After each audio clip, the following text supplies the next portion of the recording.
அண்ணாசாமி தம்பிரான் தீராத வயிற்று வலியால் அவதிப்பட்ட போதிலும் திருத்தணி மற்றும் திருப்போரூர் போன்ற முருகன் திருத்தலங்களுக்கு மழை, புயல், இடையூறுகள் எதையும் பொருட்படுத்தாமல் தொடர்ந்து சென்று வழிபட்டார்.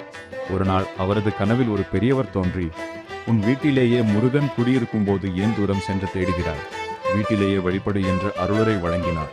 விழித்தெழுந்த அவர் அதை முருகப்பெருமானின் திருவுளமாக ஏற்று தமது இல்லத்தில் தினமும் காலை மாலை இருவேளையும் முருகனை வழிபடத் தொடங்கினார்.